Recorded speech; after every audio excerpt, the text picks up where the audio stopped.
I see no reason not to start this episode with the sound of New York City, and that's Right? sirens screaming by on Bowery. That's perfect. Jim Gaffigan, ladies and gentlemen. I'm so glad to be sitting across from you, my friend. And are you fresh off the plane? Because 2 days ago you were in Korea, right? Yeah. And I would say that I am, it's taking longer and longer to recover from these trips. But, yeah, I was always curious. So are you, because I have a friend that met me in Taiwan. She's a family friend, so she was traveling when my family was with me. And she does not suffer from jet lag at all. I mean, granted, she's also one of these people that only needs like 4 hours of sleep a night. But when I travel, like, it's taken me a day or two to, like, I mean, I'm a napper, so, but yeah, it's not ideal, the wear and tear. And when I go international, when I go to Europe or I go to Asia, I need to get there a day before. Like, do you land and do a show that night? Oh, hell no. No. I always insist on getting there at least 24 hours before to Yeah. recover. Yeah. And jet lag can be exciting. Like when you fly to Europe, like when you fly to Paris, you always land in the morning, and then about 3 or 4 o'clock in the afternoon, you're passing out. Yeah. And then you wake up in the middle of the night, and Ashna, when we were together, we would get up and walk around Paris and just take photos in the middle of the night, and watch the city wake up, and you see bakeries making the bread, and I think it's interesting to see a city come to life. Well, particularly a city like Paris with the lights of that city, right? That's like that city, the lighting there, just in itself. I mean, I guess it was the second time I went to Paris, I was like, okay, I get it. I see the arrogance. It's like, this place is that exceptional. You just walk around, and just having young children, it's like the parks, it's like, I get it. It's just done on, and granted, I'm not an expert on Paris. I'm talking about the tourist that's going to Paris. It was amazing. But you're a fellow traveler, which is code for communism, right? Why do you say that? Well, no, I think that was kind of like I thought that was code for communists, like a traveler. Like, to travel? I think, someone who believes in history. Because travel made me not a communist. Oh, yeah. Because... No, I'm just talking about like a John Le Carre kind of quote that how communists would communicate with. Are you a fellow traveler? Oh, okay. Oh. So it's like not. I never read the John Le Carre book, so I didn't know. So it was, and I don't know if that's even true, but like it was one of those things. Like if you study that, you're also someone who believes, like the communists or the socialists believe in a sense of the inevitability of history, that the proletariat will rise up, that kind of thing.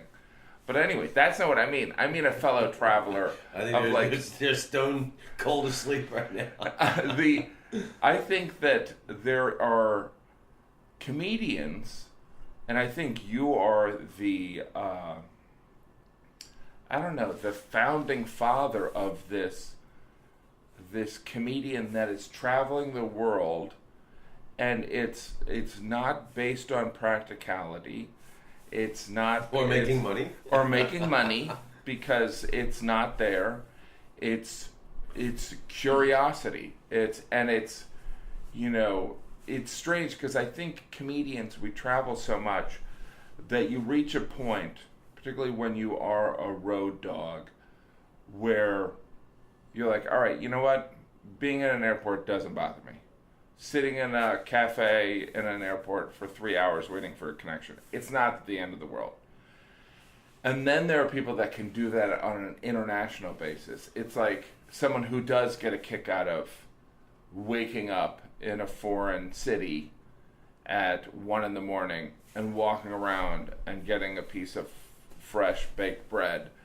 That's not everyone. Everyone doesn't like that. Whereas I love that. I love the unique cultures. I'm not a backpacker. I'm not But you love food, though. That's why it's exciting for me to look at your Instagram and see, like, oh, man, like you're having Korean barbecue in Seoul, and then you went to like the fish market in Japan, which the fish markets in Japan and Korea are just insane, and like I know how much you love food, and I've been to those types of places. I know.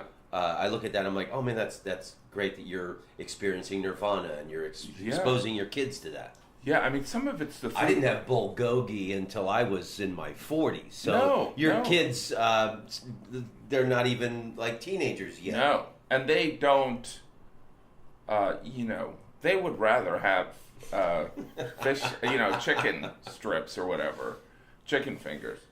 But some of it, for me, it's like, I know that on a level, it seems like just a food thing, but some of it is the cultural differences that I think are fascinating and fun. Just in Asia, how, like, pretty much everything's for breakfast. How, like, beans for dessert, that's weird. Like, I remember even going back to the first couple times I'm in Europe, and at breakfast, the deli tray, you're like, what are you guys doing? Cold cuts? Yeah, what is going on? I remember thinking that was weird too. But it all makes cultural sense, and you learn about their culture, and indirectly you learn about your own culture. You learn about like in Asia, it was just so fascinating, like how I've lived in New York for 30 years, and I'm very convenience based. And I'm married now and I have kids, but when you're a single guy in a large city, you just shop for food you need for that day. Well, that is how things are done in Asia, pretty much on a meal to meal basis. And Europe too. My European wife taught me how to just you shop for that day, and then you get like the freshest ingredients and stuff. And so, but it's amazing, but I also, on this tour, I got to go to, 6 countries, 9 cities in 6 countries over 2.5 weeks. And, it's a crash course. You can't do Seoul in 2 days, but I kind of tried to. You can't do Taiwan in 2 days, but I kind of tried to. And there are these differences on different cultures. Obviously, there's starker examples. But, when we were walking up here and you're like, Mongolia. It's like, there's not a lot of people where I'm like, I want to hear about Mongolia. Yeah. Like I heard it in your album, and it's, it's weird. Because, like, I'll talk to Seinfeld and he'll be like, why are you going there? And I'm like, because I want to go there. And he goes, yeah, all right. I don't want to. And now, correct me if I'm wrong. I picture you, and it's the reason. One of the reasons I travel, like as a comedian, your experiences are where you're going to get material. So that's also something that fueled my travel through the years. Was like, if I'm go to these places, I'll get fantastic stories out of it. So I'm imagining you getting jokes about exotic foods and sushi or Korean barbecue and absolutely stuff. I mean, some of it is, so I mean I think it's food worth and it cultural for difference. Yes, it definitely is. And it's it's, by the way, having kids is the same way. That's not why you have 5 kids. But it's going to be generate material and stories, when you're forced out of your comfort zone, that's when you're exposed to things. Like, I think, that's, people suffer from, like, you can't come up with material if Eddie Murphy is so rich, he doesn't have to go to a grocery store, but it's like, in going to the grocery store is when you're exposed to ideas. That kind of makes sense, right? Yeah. That's not but you and I are opening ourselves up to being able to talk about more than just an American grocery store. Right. Exactly. And I loved the gig that I did in Tokyo. And when I first started my album project, Tokyo was one of the first recordings that I did. sold out that little room, and my recorder fell off the shelf after the show, and I lost the recording. That's why Tokyo's not on the album, which made me get this brand new recorder. It was an upgrade. It was heartbreaking to lose the thing, but you and Hannibal Buress are what put that guy in business. Oh, really? In Tokyo, because there was another club, and apparently the guy was an asshole, and he wasn't so nice to the local comedians, and they didn't have too many traveling comedians. And then you and Hannibal did the Good Heavens bar, in Tokyo, and then now that became the spot. So you helped make that club. You know, it's there's such this nomadic existence, and I'm not that great at keeping in touch with people, but the guy in Tokyo was very nice. Paul Davies. And it was one of those things where I was, my sons are learning Mandarin, so we were like, all right, let's go to China. You're ready for the invasion. And so then, who doesn't want to go to Tokyo? And so my daughters wanted to go to Tokyo, so we did Beijing and Tokyo. And I was like, I'm going to try and do a show. And I had done a show in Beijing and Shanghai, probably in like 2004, with a guy, Richard Robinson. Did you ever do a show with him? No, I met the guy though. But he's like, he just literally is like a billionaire who has a hobby of doing stand-up. And so connected with him to do a show in Beijing, and then kept doing research to try and do a show in Japan. So it ended up working out. And then, but it was doing those shows that, but I feel that way when I do a show in any country, except for I feel as though London, it's not as obvious, or England, like Ireland, I got stories, but like I feel like when I'm in countries that are not English speaking, I can communicate. Because there is a portion of the audience that's expats, and because there is a portion of the audience that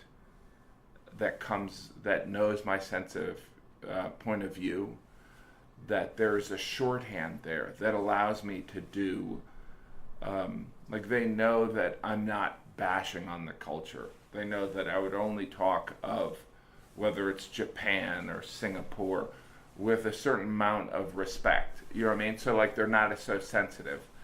Whereas I feel, or in Scandinavia, like I think they get it. Whereas maybe I haven't done enough shows in the UK, but it doesn't feel like, how about you? Do you feel like internationally where are your favorite audiences? Or is it just kind of... Well, I mean, for me, that's the adrenaline rush, is the adjustment that you have to make. I mean, even if, if I'm in Ireland one week and I'm in England the next week, those are two different. Completely different. Yeah. Ireland, they love stories. England, they love self-deprecation. And then also the English audience can be very pugilistic. Yeah. They like to heckle. Not because they don't like you. They want to see what you're made of. If you capitulate. And if you look at the English Parliament, they're heckling the friggin' leader of the country. Hey, I'm making a speech here. Please. It's so contradictory. Where's the security? It's so contradictory to like initial perceptions. Yeah, like the storytelling stuff in Ireland is fascinating. And I've gotten into trusting the stories in the last 5-10 years, and playing in Ireland, like. Because I play there like once a year, kind of helped me nurture that part of me, because you go into a story and they're rapt attention. Where like sometimes in an American comedy club, like on a late show, for me, I'm not, I don't have the Jim Gaffigan loyalists. I mean, I've got fans, but you know what I'm saying? Yeah. Sometimes I'm slugging it out in Palookaville on a late show Friday. Of course. And you go into a 5-minute story, and a minute and a half in, you can see people pulling out their phones or getting drowsy and stuff. In Ireland, you would never experience that. But I almost feel, the American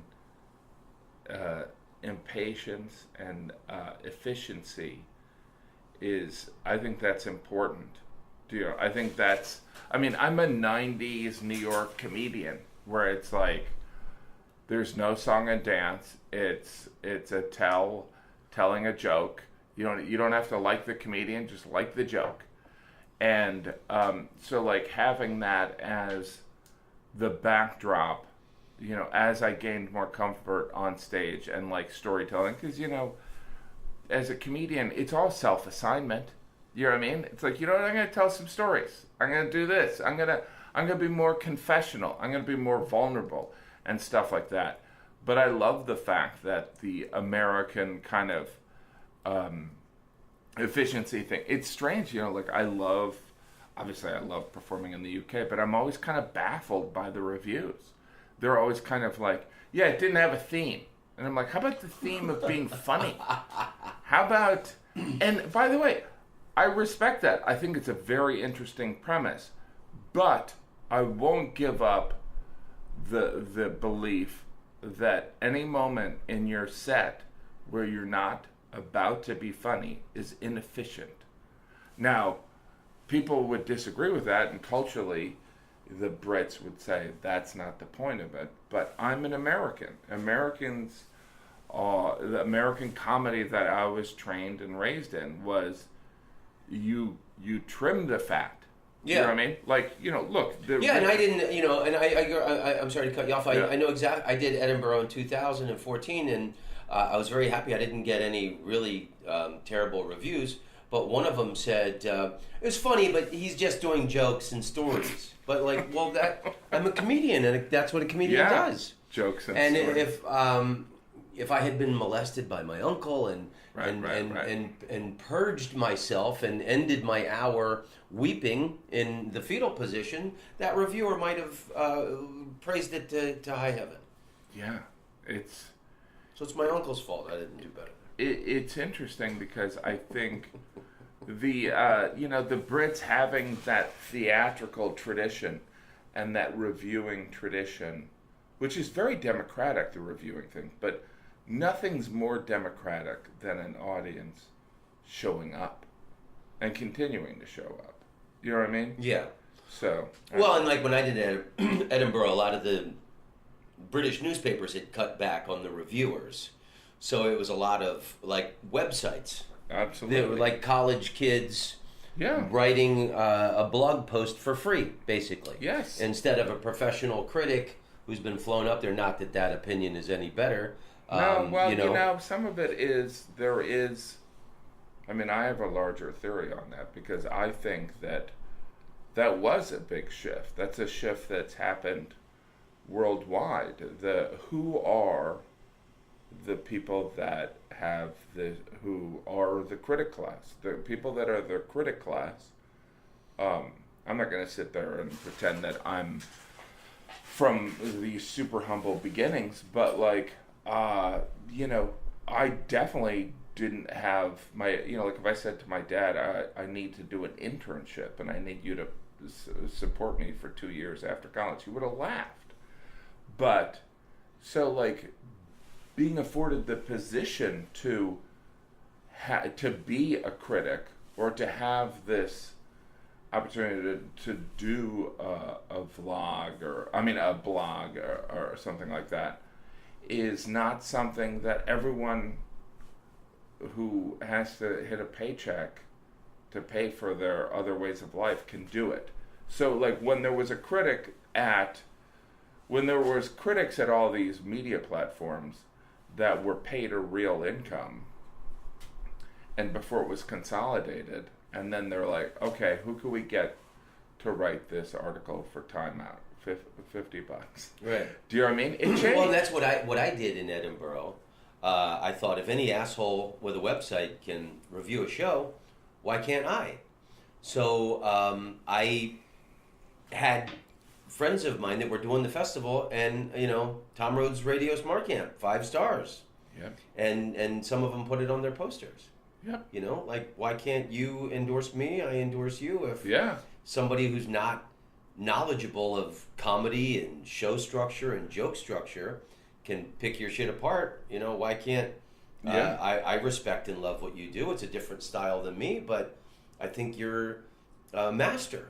Right. And why can't I say that and that be as valuable as Broadway Baby or whoever? Yeah, no, it's interesting, like, because I've seen that even, like, having done some films, like, I feel like the entertainment industry is constantly that moment in The Wizard of Oz where you're seeing behind the curtain. You're like, oh, for fuck's sake. I knew there wasn't a wizard. And so, you know, and I feel like, you know, I went to this festival, South by Southwest, which was really cool, and it's great. And, you know, there was this film, I was the lead of it, and we're going to do press, and I'm like, great. And so, and a lot of the people that were the press were people that had their own blogs.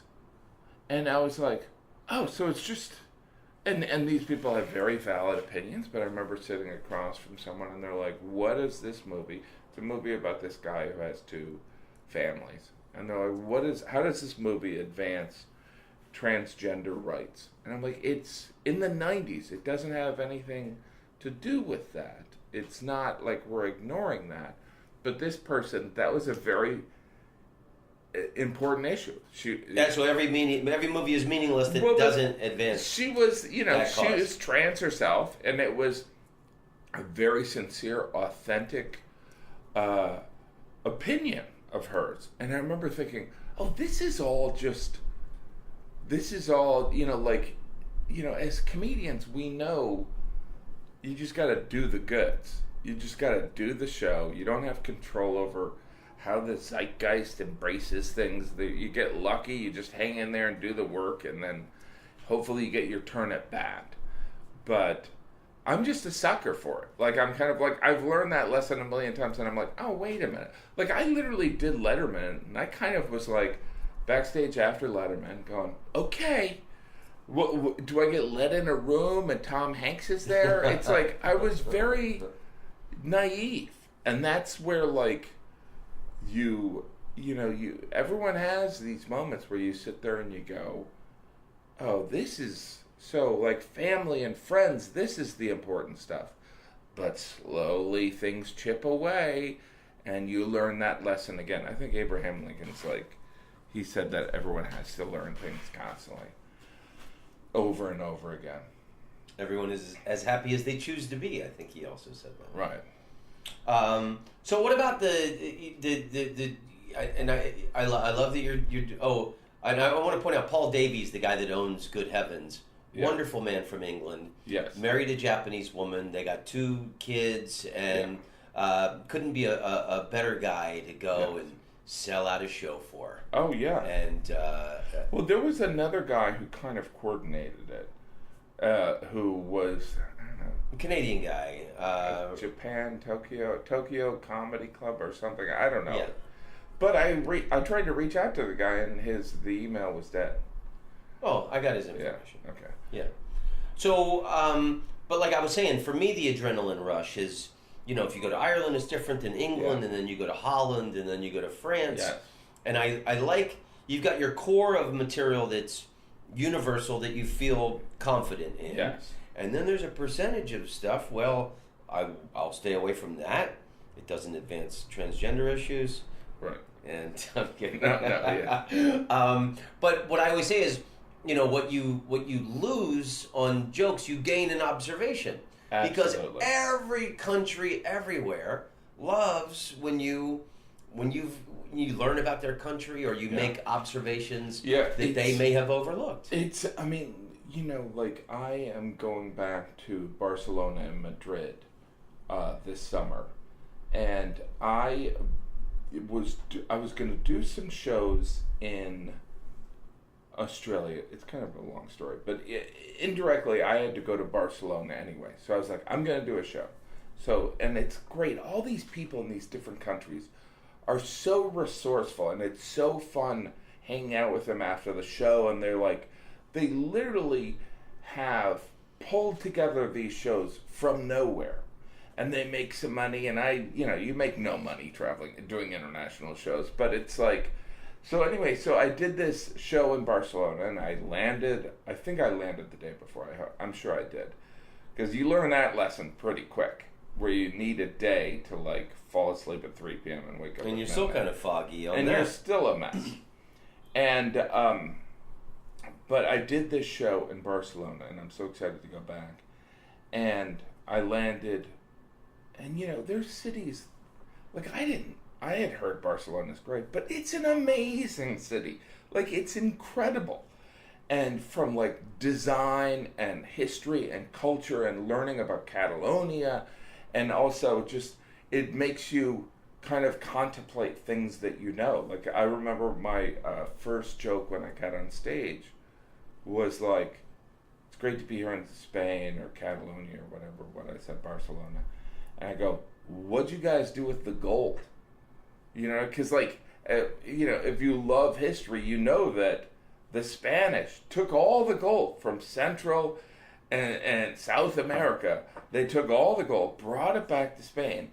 And you're like, what'd you guys do with it? I mean, there's some beautiful buildings and everything, but like, and so like there is that knowledge that you can, and again, that joke can work in Spain, but, maybe in the Netherlands, like you can make fun of Belgium for like, okay, you guys speak Flemish, you speak French, and you have a flag that's German. You know what I mean? It's like you can do these things that work there that are so fun. And you never know what is going to be exciting. Like, I've got a show, and I'm dragging my family with me, and some of it is I want my kids to see that there is other parts of the world, and that for them, they're getting better at it. It's like, all right, we're gonna, instead of just seeing the Disney World castle, I'm gonna take you to Prague to see. I've been to Prague before, but I'm taking them to Prague and Budapest and doing shows there, which is gonna be great. I don't know if I'm gonna get 2 minutes there of material or 5 minutes. Like, when I did a show in Beijing, I was like, I got like 7 minutes on. That's all. But you did a regular show there. I did a regular show, but like by the end of the Asian run, I had like 25 minutes of Asian material that, because a portion of the audience were expats or were people, say, like in Seoul that had been to Bangkok, that had been to Tokyo, the material, made sense. Or it was kind of, there was a general knowledge that you needed but it was great. It was amazing. Well, I mean, that's the reason I travel, to learn things and to grow as a human being. And I love history.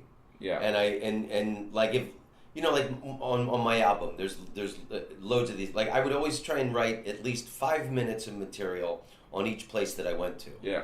Why go all these, like, a lot of American comedians are starting to travel now around the world, and why just go do your regular act? Absolutely. A to Z in the same place. It's like, you're making observations. Yeah. It's not like you're on the road playing in Middle America. But like Mongolia, I did Genghis Khan stuff that, I mean, even some of the Mongolians didn't know. Right. Some of the things that I read the biography, so I knew details. Right. But they really appreciate that stuff, and it's, for me, that's where the thrill is. So wait a minute. It's to make a Genghis Khan hunk of material and do it in Mongolia. I always thought it was Genghis Khan. Well, I learned it from there. They call him Chengiz. Oh, wow. Yeah.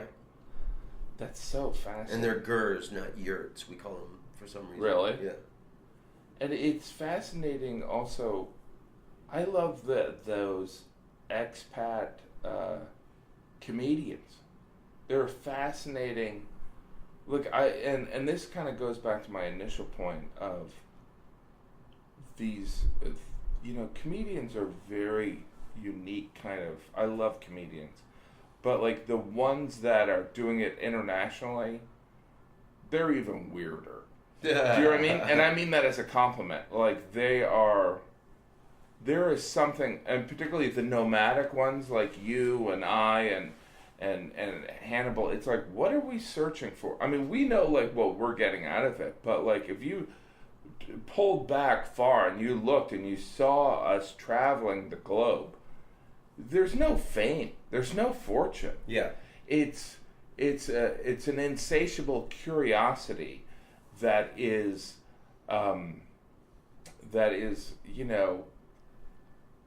it's almost kind of like, I view it as almost like a lazy man's university education. Yeah, in some ways. Because I didn't go to university. Well, I feel this never-ending quest to educate myself. Yeah, well, maybe that's because my guilt of thinking I might have missed something, but I know I didn't. Well, I also think that there's something about,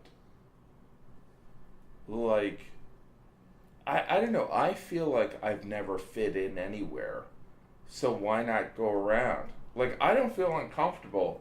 Like, I had a joke walking around, like every time you go to Beijing, you walk through Tiananmen Square and the Forbidden City and all that.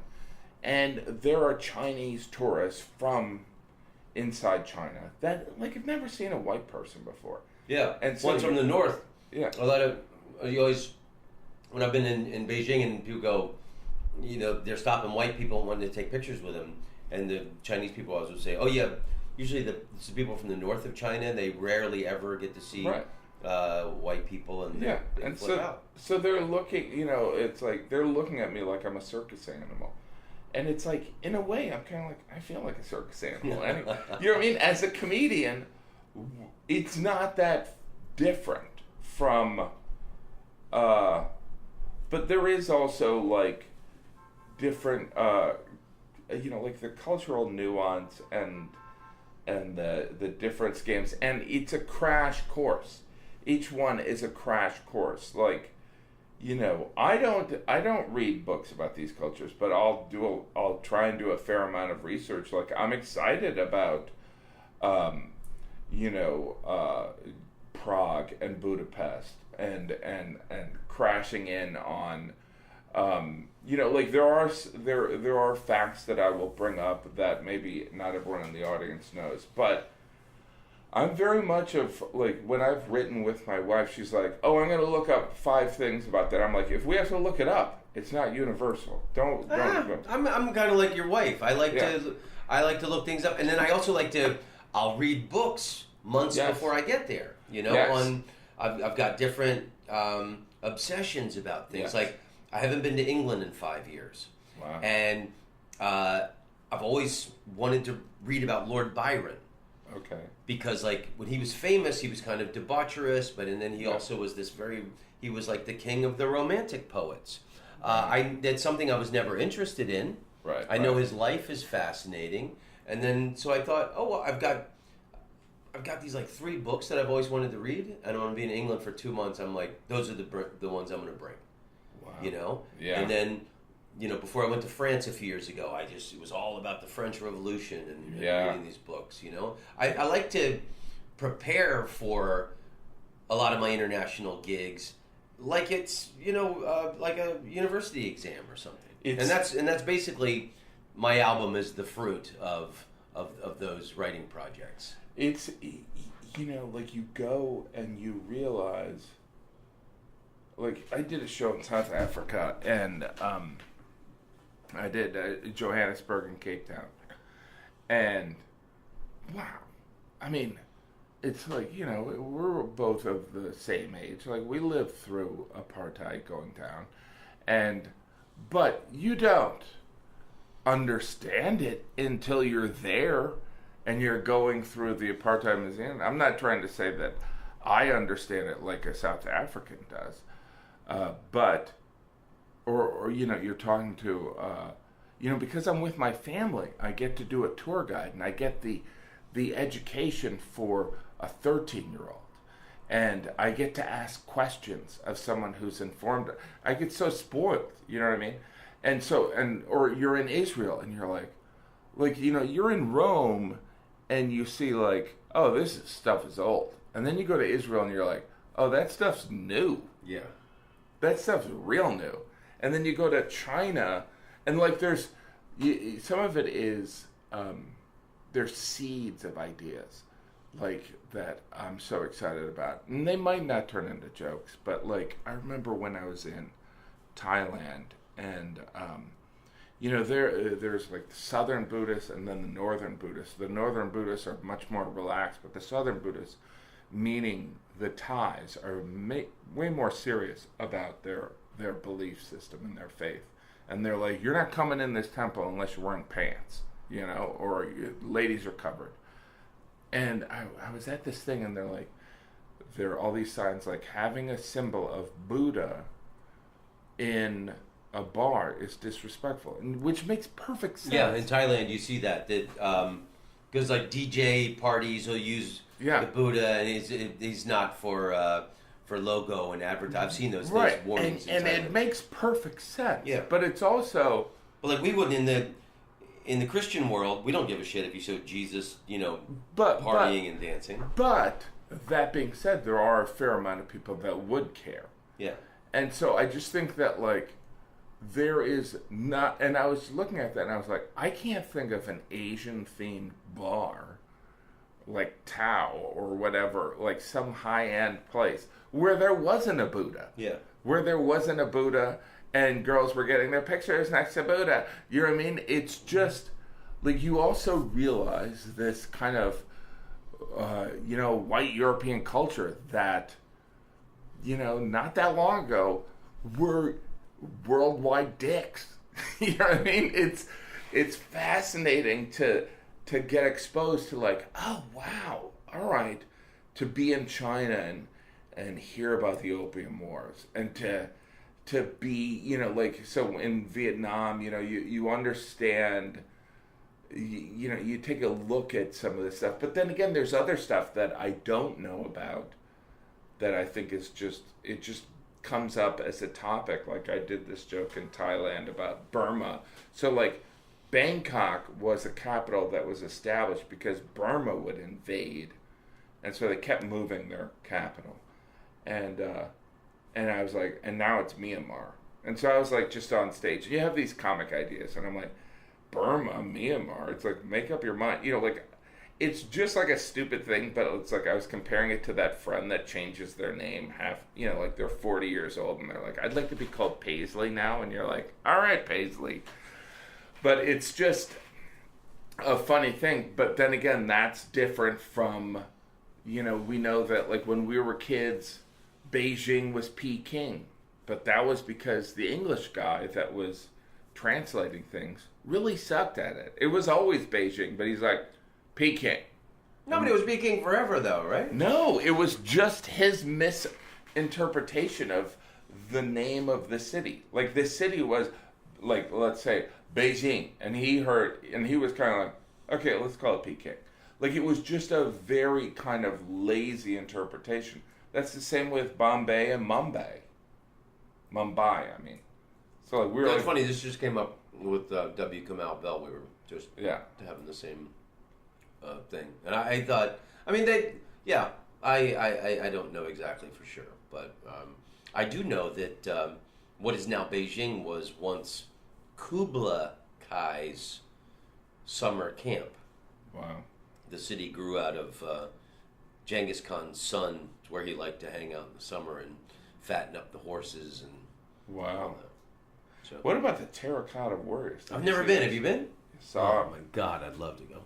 Unbelievable. How paranoid was that Chinese emperor? He built the Terracotta Warriors and the Great Wall of China. Well, he was 16 when he started. 10,000 of life-size clay statues, and they were all put underground. It was all for him, for when he was dead, so that if he was invaded when he was dead. Wow, that's pretty wacky. Right? Totally wacky. And so you come up with... It'd be like you or I having an audience of clay people made so we can do shows when we're dead. Yeah, well, let me ask you this. What I think is interesting is cultural sensitivities throughout different countries. I was in Istanbul right after the Khashoggi thing went down. And so I jokingly said to the organizer, I go, I'm gonna talk about going to the Saudi Arabian embassy, and she goes, don't do that, please. And I was like, did I mention bone saws? I was like, I don't know if that information was even out yet. And she was like, please don't do that. And she goes, look, it might not be an issue, but we don't want to find out. And there are these forms of censorship in all worlds. Do you know what I mean? Like, so like in Thailand, can't make fun of the royals. Can't make fun of the royal family at all. You know, and in China, you know, you got the rule of the 3 T's. Did they tell you about that? Tibet, Taiwan, and Tiananmen. You can never mention the 3 T's on stage. And so it's like, but I sit there and I look at that and I'm like, by the way, you know, then you go to Singapore and they're like, no gum chewing. And you're like, well, that's fucking weird. That's just fucking weird. I don't know, you ever had an expensive pair of shoes get ruined over a piece of gum? I'm all for caning people with the gum on the sidewalk. Well, it's just like, but it also makes you realize, like, I look at that and I'm like, you know, the West, we're kind of like, we don't believe in censorship, but indirectly there's always some shit going down. Like, there's always some censorship going on. Like, what, you know, like, I'm this clean comedian, and people are always like, oh, you know, and obviously First Amendment stuff is very important for comedy, and there's the rich history of people fighting for that. But I'm like, but people are always censoring themselves. It's like the largest social satirists, whether it be The Daily Show, or they're censoring themselves. They might, you know, they might be questioning bringing truth to power, but they're censoring. You know what I mean? It's like, I'm married. Right now, I'm censoring what I say in case my wife listens to this. She's not making me. Right. She's not threatening me. It's like, I have a love and deep respect for this woman, so therefore, that's going to influence how I talk about things. So, like, traveling around, whether it be in Thailand, and they have, like, these outdoor billboards of the king, like he's in a movie or something, you can't comment on that. Like, to me, that seems weird. Like, you know, in the UK, you can make fun of the Queen, you can make fun of all these things, but it's just, there's different levels of censorship, and in the US, we're in this, like, we're in this strange debate of censorship, where, again, it doesn't affect me, but, you know, I think that we'd be in denial if we said that there wasn't some indirect, silent censorship everywhere. You know, maybe it's not the 3 T's, but, like, there's some shit here. Oh, I agree. I mean, but there's certain things I would never talk about just because I'm appalled by them, and also, like, I don't want to be a shock comedian, and and then also, for me, it's always comes down to good manners, bad manners. And I also wouldn't want to take away someone's rights to do that. But I'm, you know, you nailed it too. Also, in the, I talk about, I don't peddle in irreverence. That's not to say that I don't love irreverent comedians. I do, but that's not my wheelhouse. Do you know what I mean? And that's where I think also people get so much credit or criticism for doing something they do normally. Like, people are like, oh, you're so conversational, Tom. I'm like, that's all he can do. Do you know what I mean? That's all he can do. Do you know what I mean? Like, our sincere fascination in foreign cultures is authentic. We can't be bored if we're in Seoul. You know, I can't. You know, like, whereas I did a commercial 100 years ago, and it was for Blockbuster. Remember that place? Of course. And there's one left. They were introducing Blockbuster in the UK, and they were pouring tons of money into it. There were all these stores. It was the first advertising campaign, and it was me, Jamie Kennedy, way before he did anything, and a woman who was American who lived in the UK, and a woman from LA. And we got this trip to the UK, and I remember, like, I was so excited. But, so the woman from London, the American in London, who was just acting like she was British the entire time, was fine. But everyone else was like, you know, there's nothing good to eat here. I'm like, would you stop complaining? You're in another country, and someone's paying for it. Go and figure out what you can eat. Don't be a bastard about this opportunity. Whereas a lot of people, they're like, I don't want to, Yeah. Well, it's funny because English people complain about everything, so maybe they were just kind of being like, yeah. they were really embracing the experience. Yeah. I'm kidding. I hate when people, like, years ago, before there was any Asia gigs, there was only this Hong Kong tour booked out of London. Yeah. John Moorhead. And it was the first time I went to China 20 years ago. You would do Hong Kong, like Beijing and Shanghai, and wow. sometimes there'd be, Bangkok or Singapore. I did that tour like 5 times. And there was a couple times I did it, and it was mostly English comedians. Yeah. Because you were mostly playing for British expats. Yeah.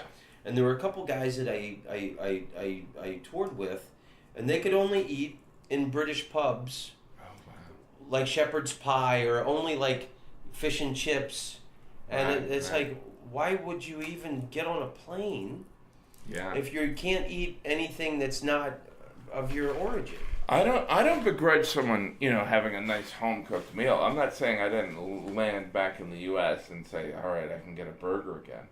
But I'm just saying, you go to experience it. Yeah. Right? And some of it is, you'd be amazed. Like, I'm not going to eat pig heart, but, I do have an adventurous palate, and I want to, I want to be dazzled.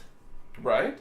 And also, but I think it's kind of almost a comparison for, not to get too kind of like, it's weird having young kids because, like, there's a fearlessness in a child when they're learning to walk. You're like, there's no, like, if it was an adult and we had to learn to walk, we'd be like, you know what, fuck it, I'm going to crawl. But, like, a kid keeps getting up and trying. And there is this, and coming up with new material, there's a comfort in material that'll work. And so every now and then the comedian has to yank themselves away from that comfort zone and go, I'm going to try these things. And sometimes you come up with a gem. And sometimes you humiliate yourself. But like that spirit, I think as you get older, you seek comfort. You're like, you know what? I know that shepherd's pie. By the way, I love shepherd's pie. One of my favorite things on the planet Earth. Right. But if I'm in China, I'll have it once. Yeah. At a British pub that I'm doing a show at. I'm not going to ruin everyone's day and make them, the traveling party, go 8 miles out of the way so you can have that for dinner. Yeah, it's absurd. Because it's not going to be as good as what you get at home anyway. So, what knowledge nuggets did you gain on this trip to Asia? Like, what can you blow our minds with? Big or small? Like you mentioned the opium wars, which has always been one of my something I've always been fascinated in, and just in the last 6 months I've read a few things about it because I was like, what were the details? Because there were a few, and the British were pricks. Yeah, they got them addicted to opium because they didn't have anything to trade. They wanted them to trade something, and actually the original barrels of opium were processed in India, and shipped over there. Right. Which is similar to what we did with the Native Americans with the blankets with measles on it, right? It's like, or the booze, I guess. Or the booze. And so it's weird because they weren't asking for more blankets with measles. No, I mean, I don't think this is great. You got any more of these? Like, do you have any Western diseases that we haven't gotten used to? I'm trying to think of, I just think it's, I observe different ways that culturally people don't acknowledge they speak English in different ways in different countries in Asia. Like in Singapore, they would act like they understand English, and then in Korea, people would act like you were wasting their time. You're like, but you're my tour guide. And they'd be like, I don't want to answer that right now. And you're like, or you don't understand what I'm saying. And then in Japan, they were just so, they would give you an answer to a different question.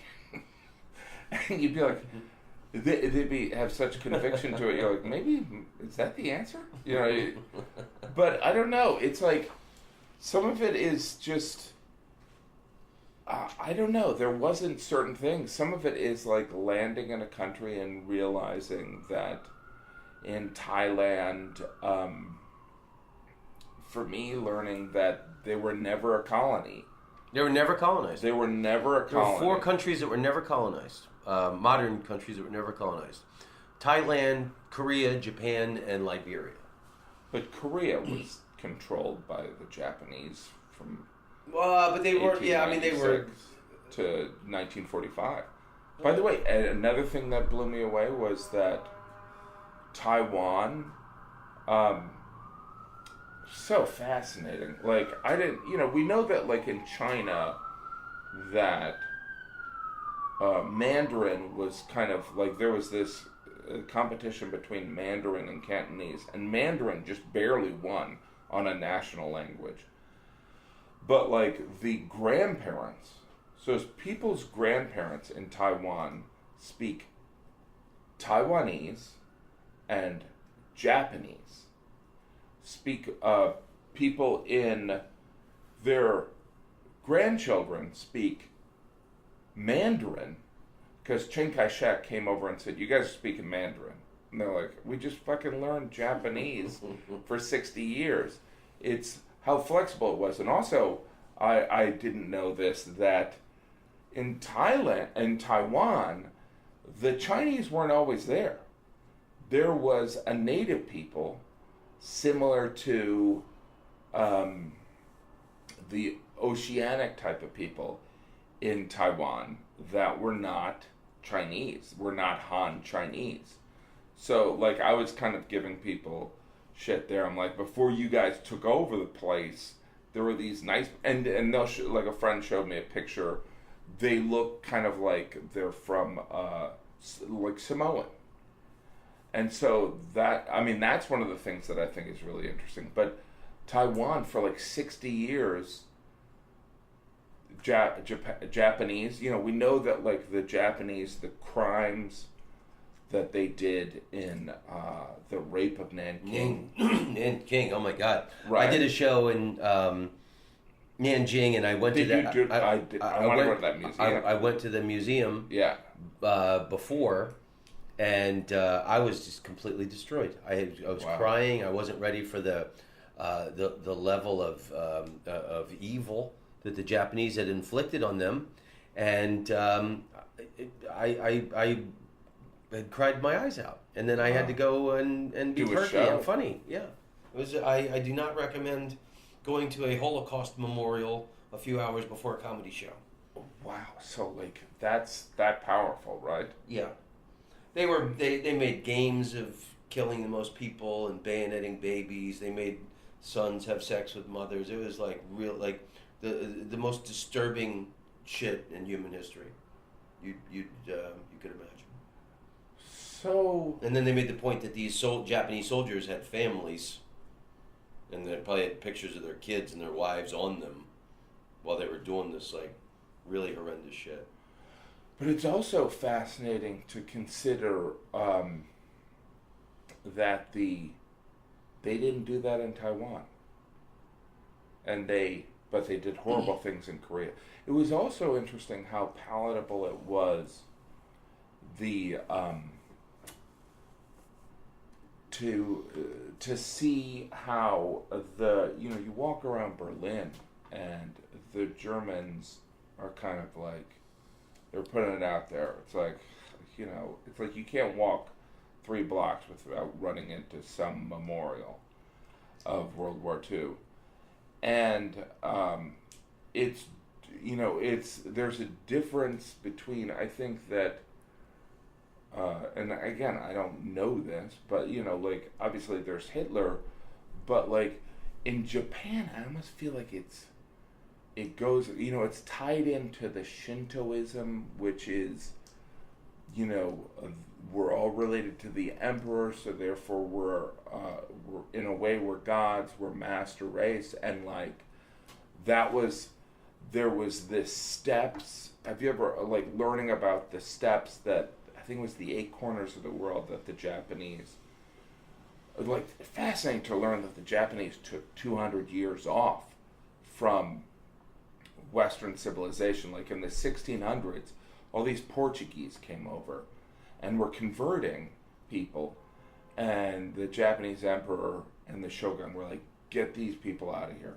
And they literally closed down the country. Like if a boat would come ashore, they would kill the people. So people would be like, you don't want to go over to Japan. And then Perry came, Commander Perry. And I don't know if this is the American version of it, because, you know, again, after World War II, the influence of America was so profound.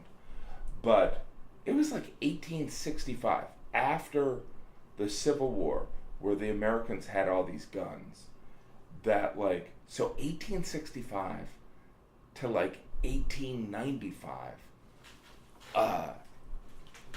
that's when the Japanese took over Taiwan.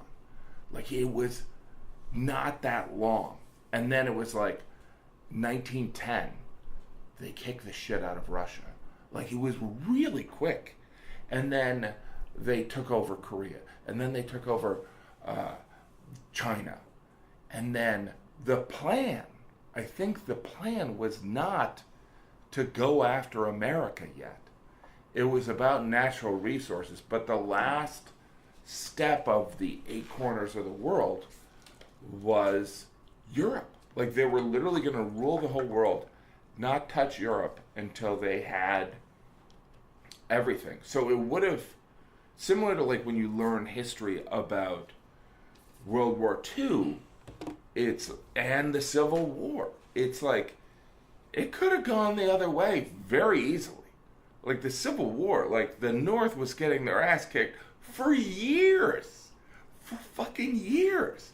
And like the Germans were kicking ass. Like I took my kids to, they did a movie about it, where it's in France. It's where they rescued all the soldiers, the English soldiers. Oh yeah, Kenneth Branagh was in it, and the guy who did. And anyway, but so we went there, and the guy was giving us the tour, and there's a museum there. And literally, the Germans, the only reason they didn't just kill all these soldiers on the beach is Hitler had these crazy sleeping habits, and no one wanted to wake him up to say, should we just kill all these people? Well, and because they could rescue all these soldiers and get them to the UK, and they could kind of plan for. By the way, you got to go to that World War II museum in New Orleans. It's unbelievable. Oh yeah, unbelievable. It's amazing. And but they didn't want to wake up Hitler because I think he was on amphetamine. He was a real dick when he was. And so he had gone like cranky. He had gone like 3 days awake, and they're like, "Should we wake him up? Because the tanks are there, and they could just go in and just." And they didn't wake him up, and because of that, you know, essentially the pieces of D-Day were kind of rescued. It's just insane. It's just insane. That's a good knowledge nugget. That's a really good one. Now you were talking, a few things popped into my mind. Like you were talking about the comedians that play internationally are weirder. But like when we were starting out, there were certain places like, you know, you're from Indiana. Yeah. You know, a lot of, you know, Midwest comedians, you know, moved to Chicago for that next stage of development. Or you could move to New York or San Francisco or Boston or Seattle. Now, I think young comedians have the luxury of going to Berlin or Tokyo or Seoul. There's all these great comedy scenes all over the world where you could go and have... Yeah, by the way, the comedians that... opened for me in Singapore or even in Seoul, this Australian guy, they were great. They were really good. I mean, it is one of those things where I look at it's the volume of, there's quality and quantity, right? So, and I do think these expat comedians in Tokyo or in Beijing or whatever, I mean, they're weirdos like me and you. Do you know what I mean? Like, where there's kind of like, they're funny, but there's like, dudes, you could do this in a place where you could get up every night. Do you know what I mean? But like, I think they also, they love the kind of, it's the ultimate fish out of water, right? Like, what is it that we're seeking by going to these places? Well, I wanted more flavor. I think my biggest fear is I've always been afraid of being an ignorant hillbilly. And partly didn't go to college, so I always wanted to travel and experience things. And then moving to Europe, I wanted to get, I had lived in New York City twice. But I wanted more seasoning and flavor on my soul to be able to speak with authority and be an encyclopedia of knowledge. Yeah, it's fascinating. How was Taiwan? I've never been there. Was it worth going to? It was amazing.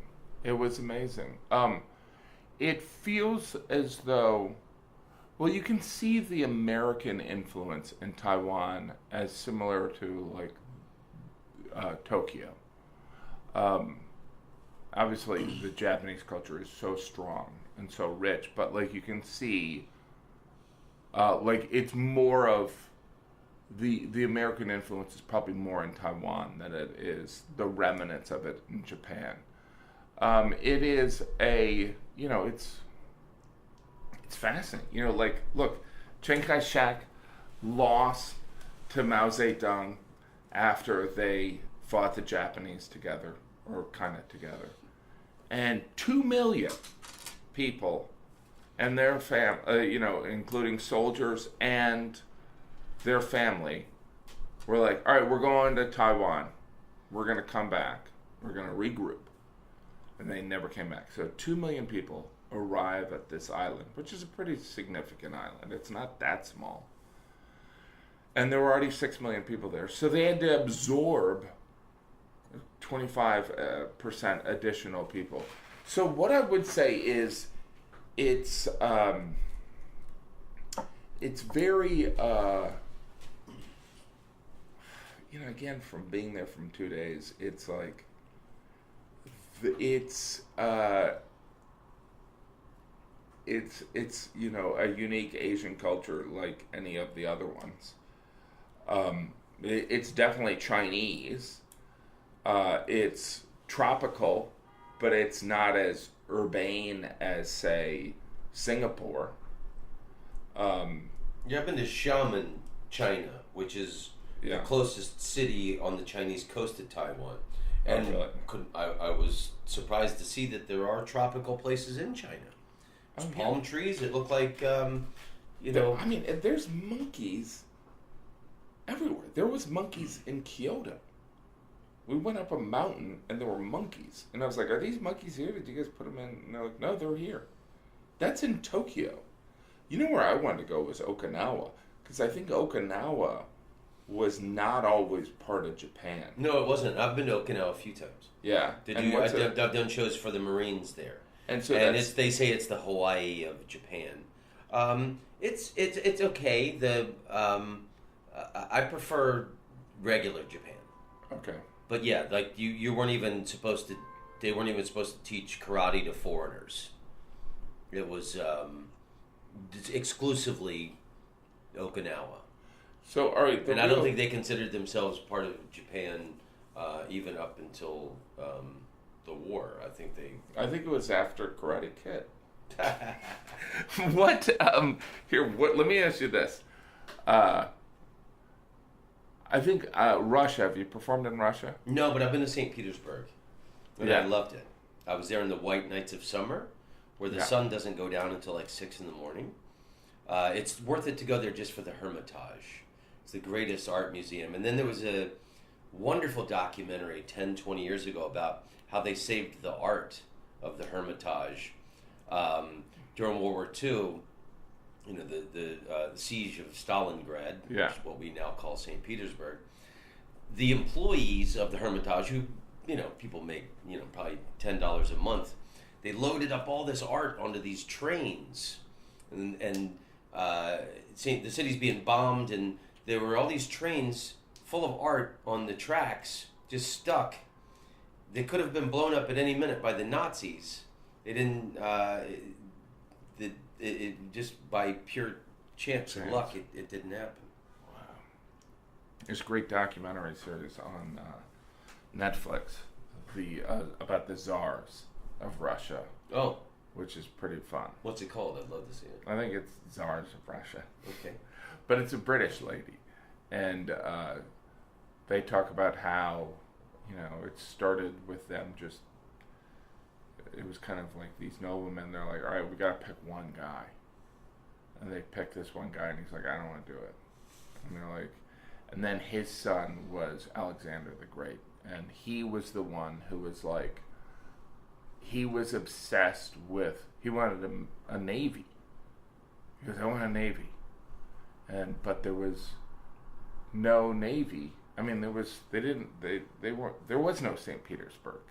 Yeah, he's the reason St. Petersburg exists. He went over and he said that people, he shifted the capital there, and then anyone entering the city had to bring at least one brick to get in. And he wanted to build up the city. And he was like, it was part of Sweden, and I think Sweden was a power, and he's like, I want to have a navy, and I think maybe he was educated in England. And he'd also he spent a lot of time traveling around Europe. He loved Holland. Yeah, because he was very tall, and Dutch people are tall. He could blend in. I'll just tell you. I when I was a presenter on a Dutch travel show. Yeah. We filmed a highlight on St. Petersburg. Oh. And these are all this information I got. And then the canals in St. Petersburg were inspired by the canals of Amsterdam. Oh, wow. And there's also the canal where they threw Rasputin's body. They tried to kill him like 6 different ways. The guy wouldn't die. And then they throw him into the canal. Very fascinating place. I loved St. Petersburg. Wow. So you got the itch to go to Russia now? Yeah, I mean but there's cities where it's like, China without the expats.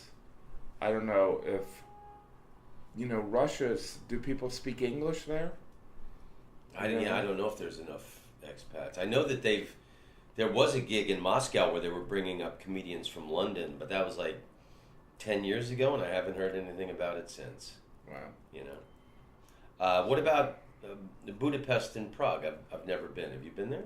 I went to Prague in the 90s when I did that that whole series of commercials for Blockbuster. They would fly me over to London, so I made a point of going on trips to places. So one time I went to Prague, one time I went to Istanbul, one time I went to Paris. And but I was just like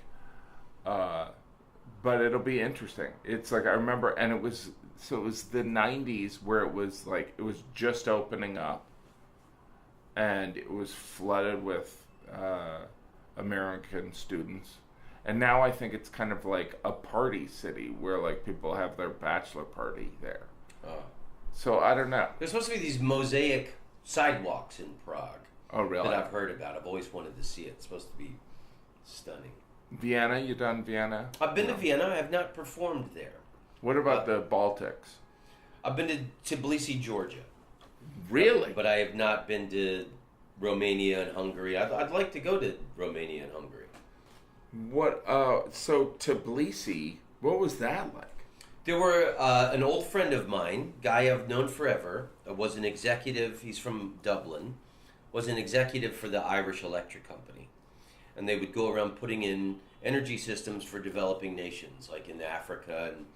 And then he lived in Georgia. He was in charge of this project for like 5 years.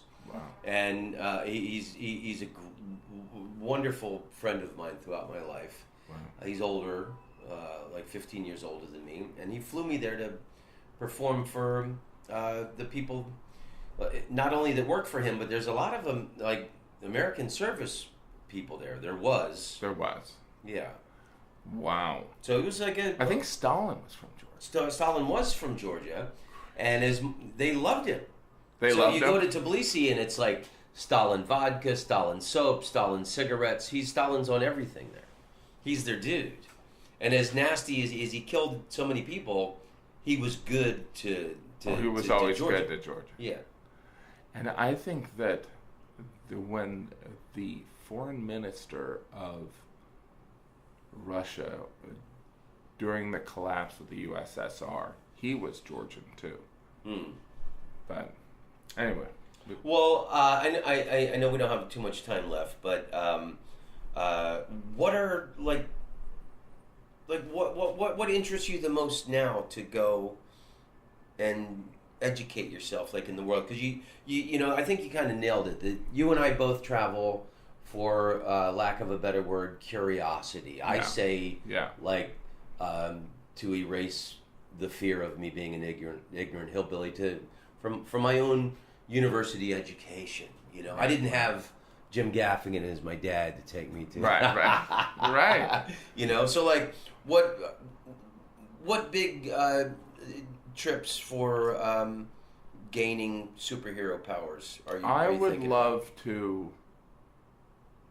love to perform around India, because there's so many different cultures in there.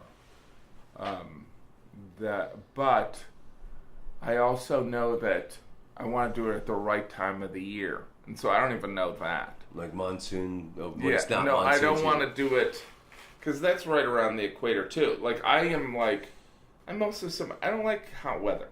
So, but I also want to do it where I could, you know, there's a lot of, because I had done this, I remember I did this showcase 20 years ago at the Boston Comedy Club, and they're like, we're going to do a tour of India. And I was like, oh, wow. And so I auditioned for it, and they're like, all right, you're on it. And I'm like, oh. And I went to Barnes & Noble, and I bought a book about India, and I read about the different parts of India, and then they canceled the tour. So, like, in the back of my mind, I've always wanted to go to, like, there's a holy city, there's, like, Mumbai, and then there's Delhi that's chaos, and then there's, like, you know, just so many different cultures. You know, like, Doubting Thomas supposedly went to India. So I'm named after him. What's that? I'm named after him. Really? The Apostle Thomas. My family's Catholic. But, like, you know, like, there is... I didn't know he went to India. Yeah. And there's, like, these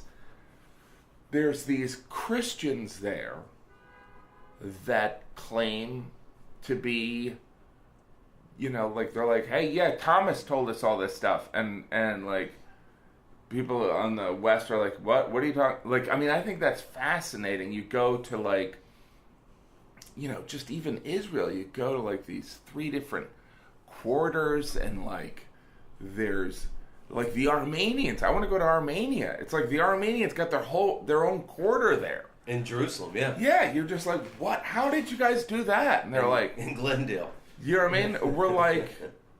And just culturally, Armenians are fascinating. You know what I mean? And then, like, I met someone who was a Syrian, which is this ethnic minority.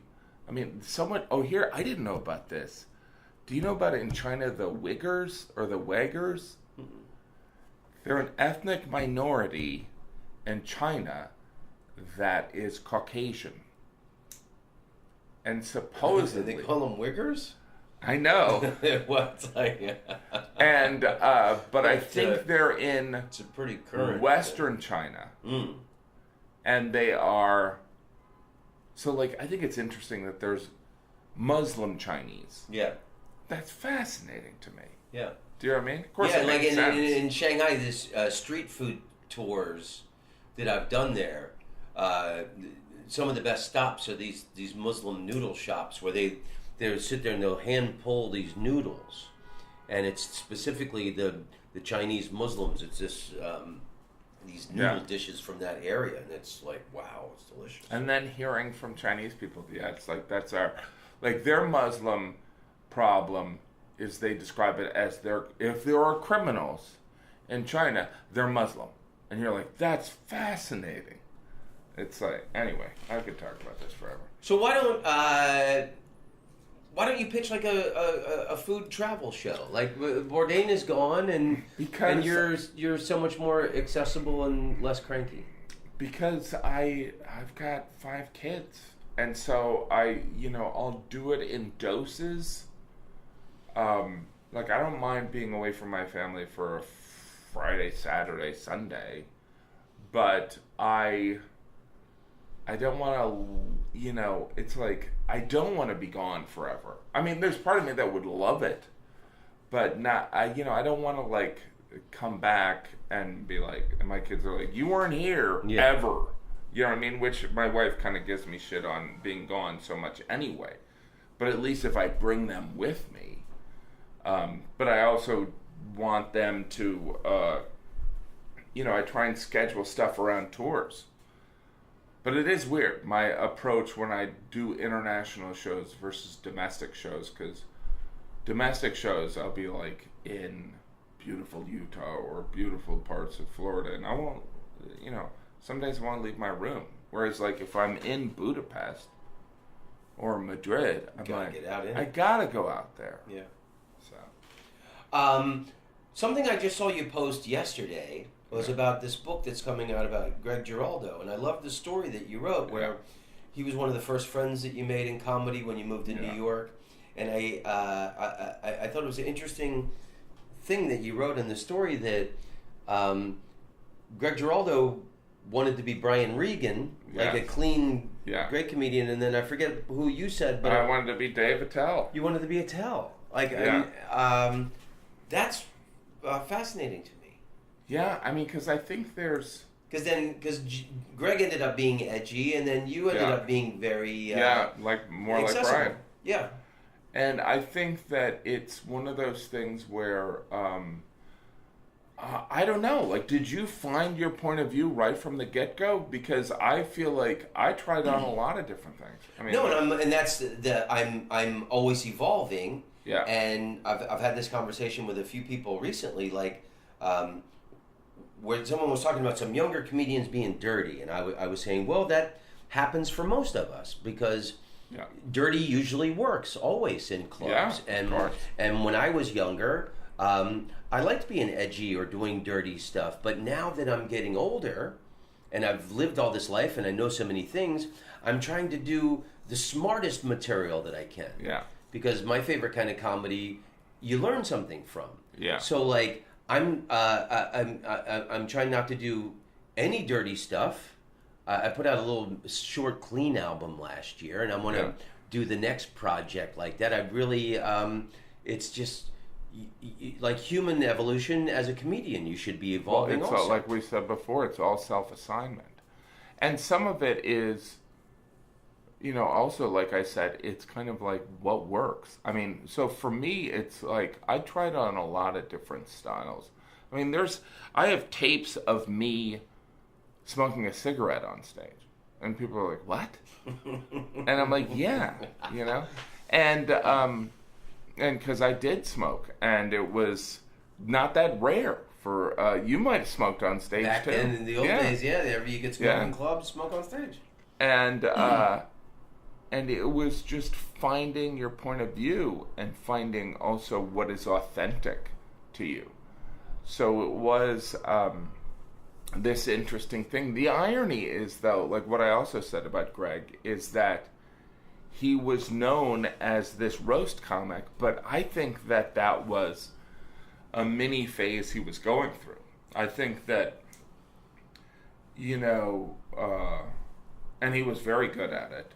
But I think that if he was alive, he would have evolved into this great social satirist. I remember one time I had a benefit, and I introduced him as a social satirist, and he goes, social satirist? What does that mean? I'm like, you're somebody who kind of comments on social norms, and you kind of make fun of them.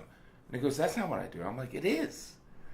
And, like, I'm observational. Some people are storytellers. Some people are clowns, And it's not right or wrong. It's just kind of in our wheelhouse. Like, he was a very, his parents were immigrants. He was this hardworking, super intelligent guy. But, like, very unpretentious. Like, he refused to be considered a Latin American comedian. Like, his mother was Spain, his father was from Colombia. He didn't want to do that. He just just the stand-up. And it's interesting because, I think that would have worked out. So, like, even, like, being labeled a roast comedian, he'd be like, I don't want, like, the Greg I know, he wouldn't want to be known that way. He would want to be known as a comedian. And, he definitely was, a guy who was in a band. Like, you're a rock and roll comedian. Like, there's rock and roll comedians, and he was a rock and roll comedian. But that doesn't mean that that was his identity, just as it's not your identity. It's a flavor of who people are. Okay, last thing, most importantly, I'm in love with the Lower East Side, where we're at, and you've got a lot of knowledge in the area. And what are the best food recommendations you can give me? Aside from Scar's Pizza on 22 Orchard Street, I don't know if you've been there, it's insane.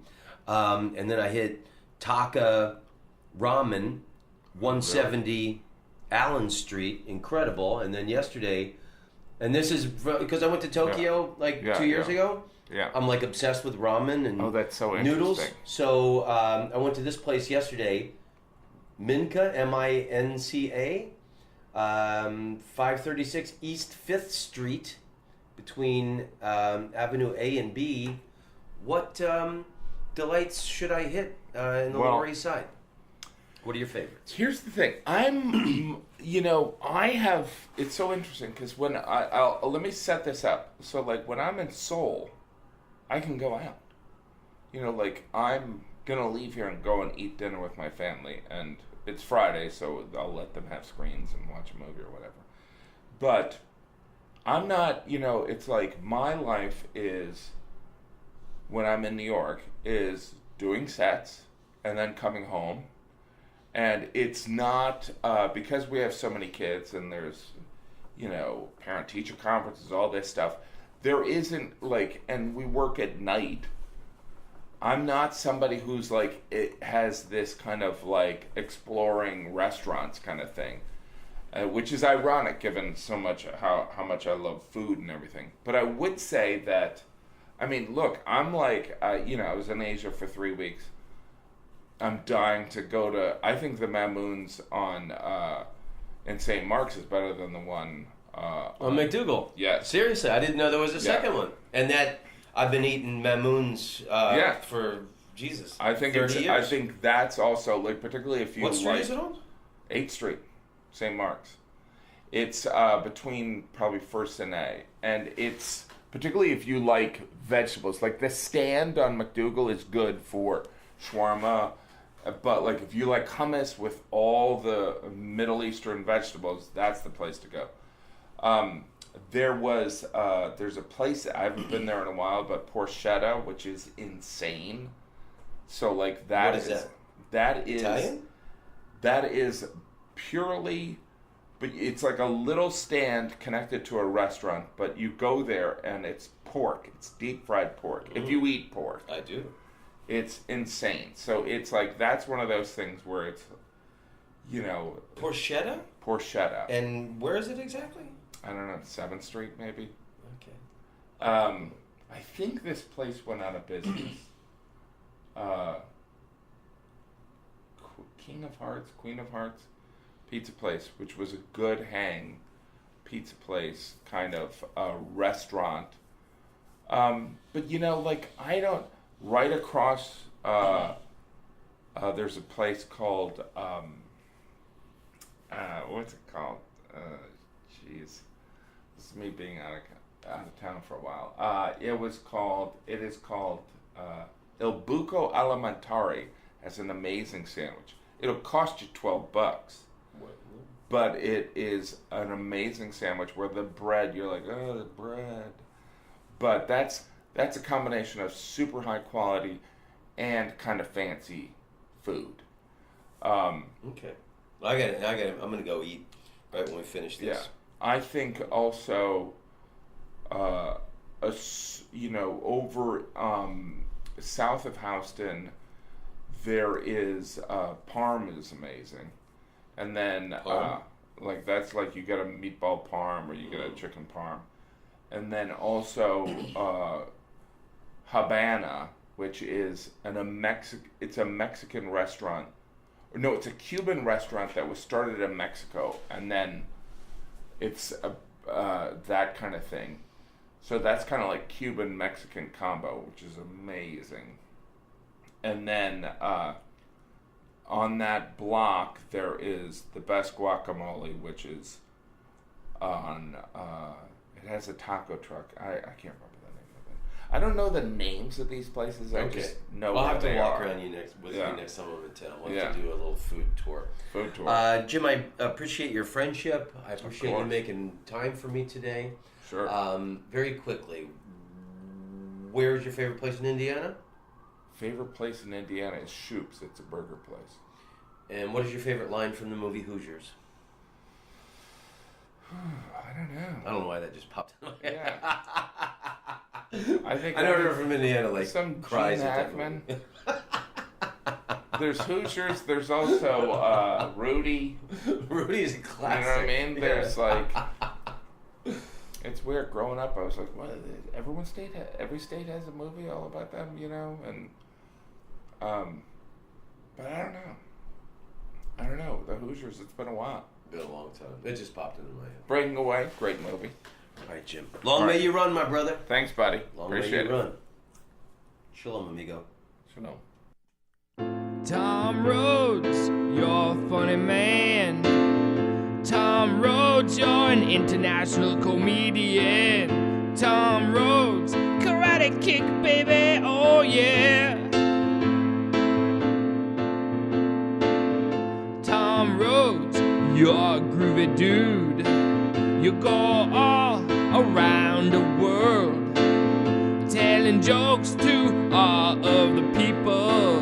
You are an international comedian. You're funny to everybody in every single country in the world. Tom Rhodes, I like you very much. I think you're talented and very wonderful. Tom Rhodes, you're the best guy in the world. I wanna be your friend, you should call me sometime. Here is my phone number, 603-644-0048.